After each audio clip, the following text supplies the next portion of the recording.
아름다운 게 축복입니다. 우리 한번 여기서 인사할까요? 아름다운 축복입니다. 특별히 여러분 요한계시록 마지막 라오디게를 달려가는 이 1년 동안 여러분 귀한 심령을 정말 아름다운 길 통해서 하나님의 귀한 은혜를 받기를 주의 이름으로 축복합니다. 특별히 마지막 라오디게아 교회는 주의 임재가 있는 교회입니다.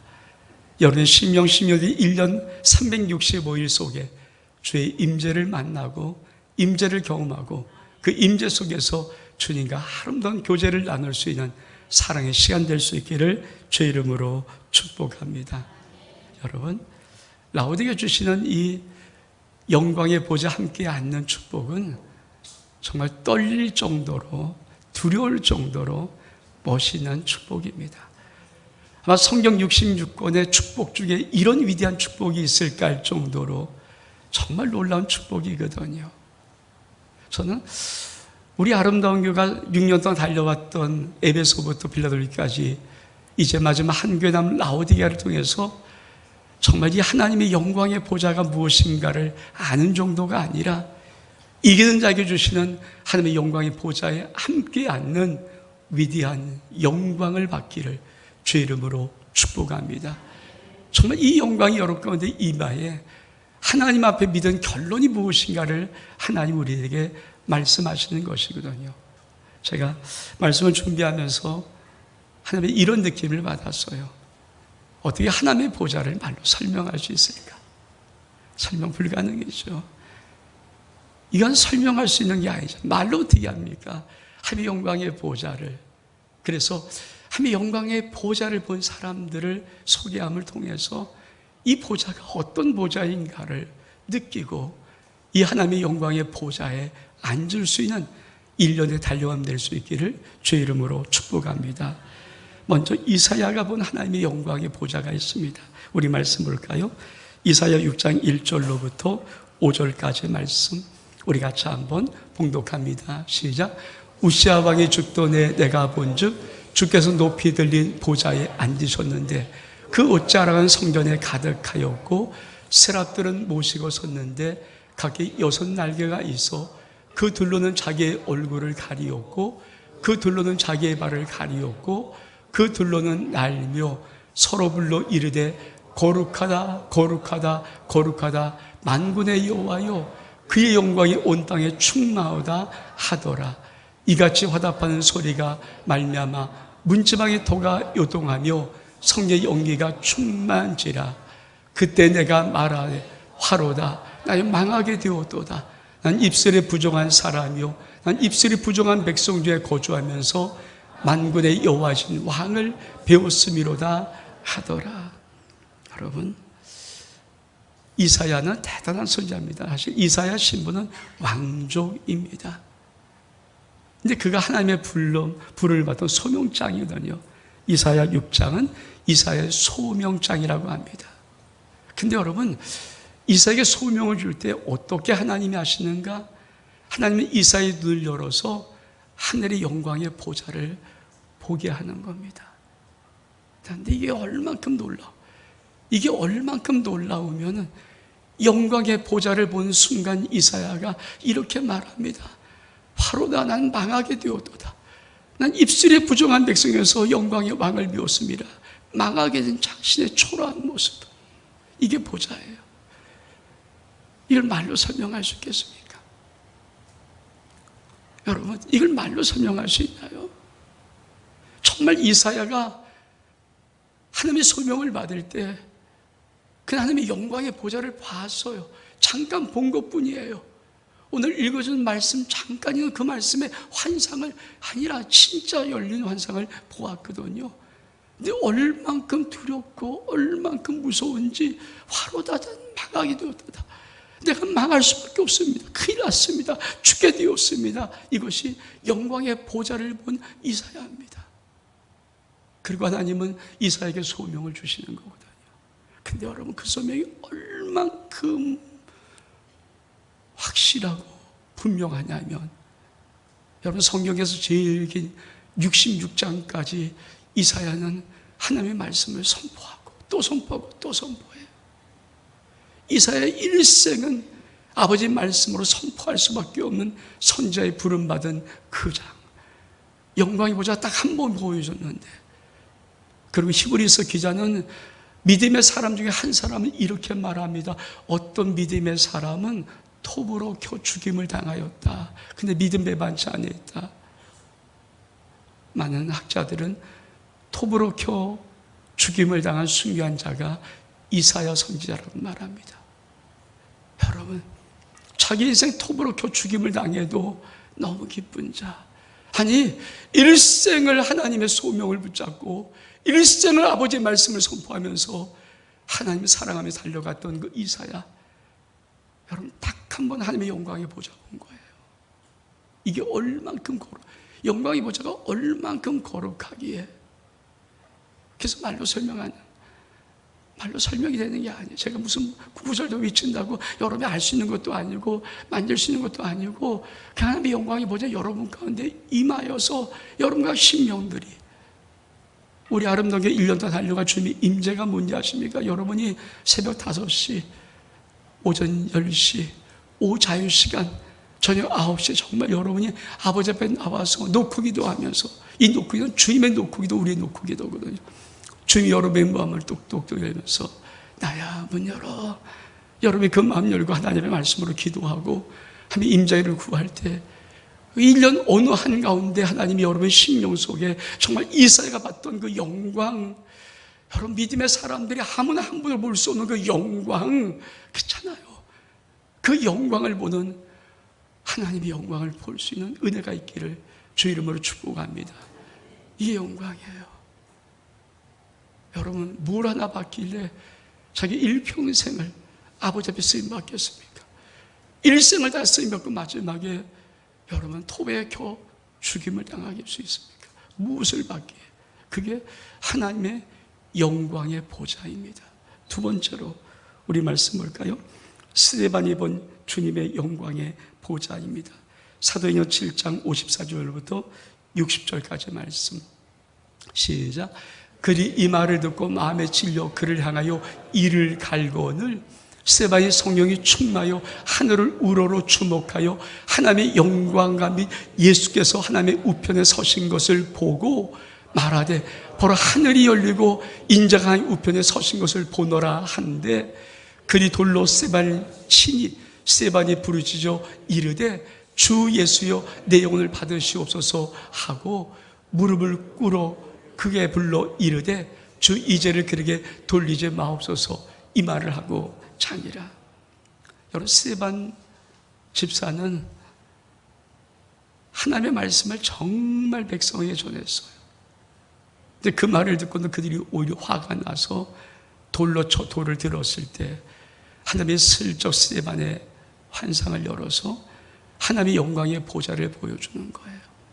하나님 보좌를 보여주는데, 여러분 이사야처럼 뭐 구절을 보여주는 게 아니라 잠깐 열린 하늘에서 보여주는데, 하나님의 보좌에 앉았고 예수님이 그 보좌 우편에 앉았다가 서신 그 모습, 여러분 자기를 향해서 하나님 보좌에 앉으신 예수, 그렇게 서신 모습 보는 순간에 그 너무 충격을 받고 외칩니다. 야, 하늘이 열리고 하나님의 보좌 우편에 인자가 서신 것을 내가 본다라고 말한 순간에 그들이 이놈이 이 못된 말을 한다고 돌을 들어서 죽이는 거예요. 근데 여러분 죽임을 당하며 스데반이 뭐라고 외칩니까? 내 영을 주께 의탁하며 받아주옵소서. 그러면서 예수님이 십자가상에서 기도했던 첫 가상치론의 첫 번째 기도, 하나님 저들이 하는 것을 알지 못합니다, 저리를 용서해 주옵소서, 그 기도를 하면서 잔다라고 말합니다. 여러분 얼마나 큰 영광이길래, 얼만큼 영광이길래 그 보좌를 보고는 자기를 돌로 치는 사람들을 돌 맞으면서도 그들을 원망하지 않고 그들에게 불평하지도 않고 니네 나를 왜 이러냐고 말하지도 아니하고 그 죽음을 너무 감사하게 영광스럽게, 그리고 자기를 쳐 죽인 모든 돌 던진 사람들을 하나님 저들을 용서해달라고 하면서 죽으시냐고요 하실 거죠. 우린 조금만 뭐가 잘못돼도 원망하잖아요. 조금만 뭐가 잘못돼도 우리는 불평하잖아요. 우리의 인생은 조금만 뭐가 오냐도 화가 나잖아요. 근데 자기를 때려 죽이는, 그것도 돌로 쳐 죽이는 그 무리들을 돌을 맞아가면서 하나님, 저들의 죄를 저들에게 돌리지 마옵소서 하는 그 스데반, 자기 생명을 바꿀 수 있는 그 은혜는요, 말 천마디가 아니고 설교 천마디가 아니고요, 영광의 보좌를 보는 것뿐이에요. 이 영광의 보좌예요.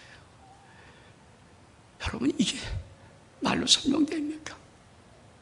여러분, 지금 여러분 인생, 저의 인생에 뭘 본다고 여러분 죽일 때 여러분 원망 하나도 하지 않고, 나를 죽이는 그 사람 원망 하나도 하지 아니하고, 하나님 감사합니다, 저를 용서해달라고 그렇게 말할 수 있는 그런 은혜가 어떤 것이 와야 됩니까? 그게 영광의 보좌라고요. 그 영광의 보좌란 말이에요. 여러분, 스데반 집사는 이 영광의 보좌 잠깐 보고도 내 생명 죽임당하는데 감사합니다, 괜찮을 건 아니라 하나님, 저들이 제 영 돌리지 마옵소서. 그 사랑, 그 용서, 죽이는 그들을 사랑할 수 있는 그 기쁨의 그 은혜, 너무 좋은 하나님의 전국, 그게 영광의 보좌입니다. 세 번째 영광의 보좌를 본 사람이 있습니다. 사도 요한입니다. 우리 말씀 보겠습니다. 계시록 1장 10절로부터 17절까지 말씀 같이 한번 읽겠습니다. 시작. 주의 날에 내가 성령에 감동되어 내 뒤에서는 나팔소리 같은 큰 음성을 들으니 이르되 내가 보는 것을 두루마기에 서서 에베소, 서머나, 버가마, 두아디랴, 사대, 빌레del피아, 라오디아 등 7교회 보내라 하시기로, 몸을 돌이켜 나에게 말한 음성을 알아보려고 돌이킬 때 7 금촛대를 보았는데, 촛대 사이 인자 같은 이가 발에 끌리는 옷을 입고 가슴에 금띠를 띠고 그의 머리와 털의 희가 신 양털 같고 눈 같으며 그의 눈은 불꽃 같고 그의 발은 풀무불에 단련한 빛난 주석 같고 그의 음성은 많은 물소리 같으며 그의 오른손에 7별이 있고 그 입에서 좌우에 날선검이 나오고 그 얼굴은 해가 힘있게 비치는 것 같더라. 내가 볼 때 그의 발 앞에 엎드려 죽은 자같이 되매 그 오른손을 내게 얹고 이르시되 두려워하지 말라, 난 처음이요 마지막이라. 하나님이 요한계시록 사도 요한을 밤모섬에서 환상 보여줄 때 하나님은 그 요한계시록을 써서 7교회 보내라고 말씀하는 겁니다. 근데 그냥 보내라는 것이 아니에요. 7교회로 말씀하시면서 큰 음성이 나서 사도 요한이 돌아보는 순간에 하나님의 천국이 열린 거예요. 영광의 보좌가 열린 거예요. 사도 바울은 눈 뜨고 생생하게 그 영광의 보좌를 보고 진짜 그 모습을 생생하게 이사야가 보는 것을 무르고 떨림으로 슬쩍 봤던 것이고, 스데반이 본 것도 한 장면을 본 것이지만은 사도 요한에게 하나님이 열려준 영광의 보좌는요 깊이 열려주는 거예요. 그래서 정확하게 보는 겁니다.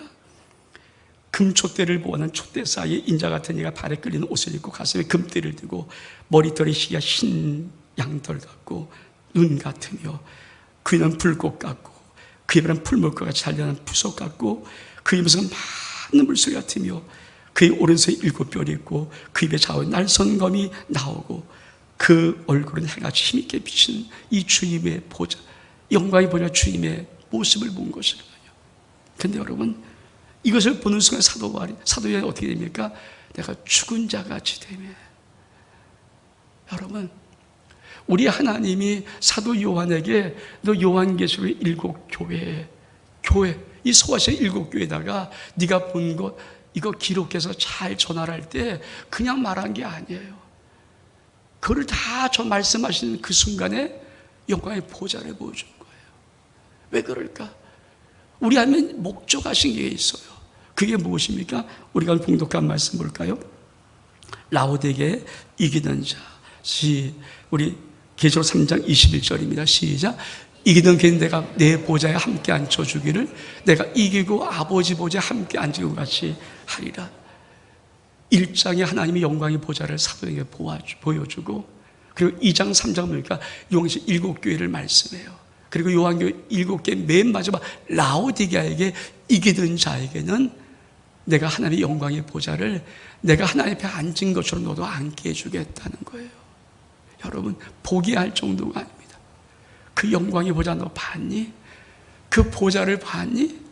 이사야가 봤던 영광의 보좌, 두려워 떨리면서 난 망할 수밖에 없다고 외칠 수밖에 없던 그 영광의 보좌, 스테반이 잠깐 영광의 보좌 보고 자기의 생명 돌로 죽이는 그들을 기쁨으로 용서하고 기쁨으로 사랑하면서 잠잤던 그 영광의 보좌를 보여준 정도가 아니라, 라오디게아 7교회 속에 마지막 라오디게아 속에는 어떤 하나님이 우리 심령을 축복하시지 않습니까? 우리 주님이 하나님 보좌 우편에 앉았던 것처럼 너도 나와 함께 그 영광의 보좌에 앉게 할 것이다. 이게 라오디게아예요. 여러분, 그래서 1년 동안 이 1년이 얼마큼 중요한지, 여러분 신앙이 어떤 길을 걸어서 어떤 일을 해서 어떤 봉사와 충성을 해서 하나님의 영광의 보좌에 앉겠습니까? 전 궁금한 게, 어떤 일을 해야, 어떤 봉사를 해야, 어떤 충성을 해야, 어떤 희생을 해야 아버지 영광의 보좌에 앉을 수 있는 은혜를 받습니까? 그 영광을 체험할 수 있습니까? 성경은요, 영광의 보좌에 앉게 하는 이 놀라운 비밀은 라오디게아 교회 속에 주시는 거예요. 전 하나님이 굉장히 의미가 있다고 봐요. 1장에 보였던 영광의 보좌를 요한계시록 7개 마지막 승리하는 이기던 그에게, 이제 마지막 교회에게 주님은 그 영광의 보좌를 앉게 하겠다는 것입니다. 이게 우리가 달려갈 1년 라오디게아의 정말 중요한 시간이에요. 우리 말씀 볼까요? 사도 요한은 다시 한번 라오디게아를 넘어가서 바로 영광의 보좌를 봅니다. 요한계시록 4장 1절로부터 4절까지 말씀, 시작. 이후에 내가 보니 하늘이 열린 문이 있는데 내가 들은 바 처음에 내가 말하던 나팔 소리 같은 그 음성이 이르되 이리로 올라오라. 이에 마땅히 이러한 일을 내가 내게 보이리라 하시더라. 내가 그 성령이 감동되어 보라 하늘의 보좌를 베풀었고 그 보좌 위에 앉으신 이가 있는데 앉으신 이의 모양이 벽옥과 홍보석 같고 또 무지개가 있어 보좌에 둘렀는데 그 모양이 녹보석 같더라. 또 보좌에 들려 24보좌들이 있고 그 보좌 위에 24장로들이 흰옷을 입고 머리에 금관을 쓰고 앉았더라. 사실 요한계시록 4장 전체가 영광의 보좌를 다시 보여줘요. 여러분, 요한계시록 마지막 종말론이잖아요. 근데 1장은 영광의 보좌를 보여주고, 그리고 에베소부터 라오디게아까지 모든 교회를 거친 마지막 라오디게아를 정말 승리하면 영광의 보좌 네가 안다는 것을 가르쳐 준 다음에 다시 영광의 보좌를 또 보여주고 4장 전체를 보여주고, 그리고 나서 5장부터 이들 떼시는 거예요. 역사가 마지막에 이렇게 돌아간다. 여러분, 전 라오디게아를 정말 여러분같이 할 1년이 얼만큼 가슴에 한편으로는 기대가 되는지, 이 영광의 보좌 때문에 제가 빌라델피아에 넘어서 제일 힘들었던 것이 뭐냐면, 하나님 마지막 이 한교회를 하는데 우리가 정말 이 한교회를 마지막 할 준비가 되었을까요? 그런 안타까움이, 그 마음에 그런 안쓰러움이 많이 있었어요. 근데 오늘 빌라델피아 모든 것을 다 마치고 라오디게아 탁 들어 순간부터 저는 그 마음을 다 버리고 기대를 합니다. 우리 아름다운 게 이 속한 신령들이 어린 신령에도 상관하지 않고 정말 라오디게아 1년 동안 달려가는 동안에 우리 하나님이 약속했던 그 영광의 보좌를 보여주는 느낌이 아니라, 보여주는 게 아니에요. 보여주기만 해도 인생이 바뀌고 보여주면서 삶을 바꿀 수 있는 그 영광의 보좌를 보여주는 것이 아니라 그 보좌에 함께 앉게 하여 주겠다는 이 놀라운 약속을 1년 달려가면서 이룰 신령들 나오게 하옵소서. 하나님, 이 땅에 믿음 생활하지만 하나님의 영광을 볼 수 있는 심령들이 임하게 도와주옵소서. 그런 심령이 은혜 가운데 나타나게 도와주시옵소서. 그게 지금 제가 라오디게아를 시작하는 첫 시작의 제 마음이에요. 얼마큼 멋있습니까? 하나님, 우리 모든 시민이 겨우겨우 천국 가는 정도가 아니고, 우리 모든 시민들이 겨우 천국 가서 그래 잘했다 이 정도 듣는 게 아니라, 우리의 귀한 이 시민이 함께 1년 동안 달려간 동안에 저 영광의 보좌에 앉는 이기는 자가 될 수 있는 축복을 받을 수만 있다면, 저는 이 땅에 태어나서 이 땅의 삶의 최고의 영광을 얻을 수 있는 것인데, 그 영광을 얻을 수 있는 우리들에게 도와주시옵소서. 그 기대감이 지금 제 마음속에 있습니다. 여러분, 달려가는 라우디게 1년 동안에 하늘을 볼 수 있기를 축복합니다. 하늘을 볼 수 있기를 축복합니다. 하나님의 영광의 보좌에 앉는 은혜를 받기를 축복합니다. 주의 임재를 맛볼 수 있기를 축복합니다. 주의 영광에 벅찬 어느 한순간의 가슴이 여러분 영혼 속에 1년 360 어느 시간에 있기를 주의 이름으로 축복합니다. 그리고 그 영광의 보좌가 하나님에게 주신 약속의 보좌 될 수 있는 은혜가 있기를 진심으로 축복합니다. 아멘? 아멘? 그래요. 정교해서 기도하려고 그래요. 주님의 임재가 매일 기도할 때마다 우리 심령 속에 구체적으로 나타나고, 그 임재 가운데 하나님의 영광의 보좌가 열리고 음성이 들리고 하나님의 영광으로 돌아가는 우리의 귀한 영혼들이 마지막 여기 봤던, 제 눈에 봤던 이 심령들이 마지막 저 천국에서 다시 만날 때 영광의 보좌에 닿는 위대한 영광을 체험할 수 있기를 주의 이름으로 축복합니다. 그렇습니다. 다윗은 이 영광의 보좌 때문에 하나를 바랬습니다. 이 말씀 읽고 말씀을 마칩니다. 시편 27편 4절 완싱해. 우리 같이 한번 읽겠습니다. 시작. 내가 여호와께 바라는 한 가지 일, 그것을 구하리니 곧 내가 내 평생 여호와 집에 살면서 여호와의 아름다움을 바라보며 그의 성전에서 사모하는 그것이라. 여러분, 달려가는 1년 동안 어떤 삶의 어떤 모습이 우리에게 일지라도 여러분 기억하십시오. 완식입니다. 내가 1년 동안 달려가고 내가 가져야 할 것은 딱 하나, 완식. 하나님의 아름다움 보고 주의 임재를 맛볼 수 있는 복된 1년 되기를 주의 이름으로 축복합니다. 기도하겠습니다. 하나님, 영광의 보좌를 보여주기만 해도 일생을 결단하고 일생을 아버지 앞에 순종하고 일생을 달려갑니다. 영광의 보좌를 슬쩍 보여주기만 해도 스데반은 자기의 생명 돌맞아 죽는 그 순간에도 예수님의 사랑에, 기쁨의 사랑이 되어서 저들의 죄를 용서해달라고 올려드리는 그 영광의 보좌. 하나님, 여호와가 달려갈 1년 동안에 하나님이 약속하셨습니다. 이기는 자에게 우리 주님과 함께 보좌에 앉기를, 주님이 하나님과 보좌에 함께 앉는 것처럼 해주겠다 약속하셨던 그 영광의 보좌. 주님, 라우디게 1년 달려갑니다. 주님 역사해 주시고 매 순간순간 주의 임재와 영광과 주의 아름다운 교제가 우리의 삶 속에 임할 수 있도록 은혜를 허락하여 주옵소서. 우리에게 달려가는 1년에 완싱, 내가 한 가지 구하는 것, 이 다윗의 소원이 우리의 소원 될 수 있도록 역사해 주옵소서. 예수 그리스도 이름으로 기도하옵나이다. 아멘.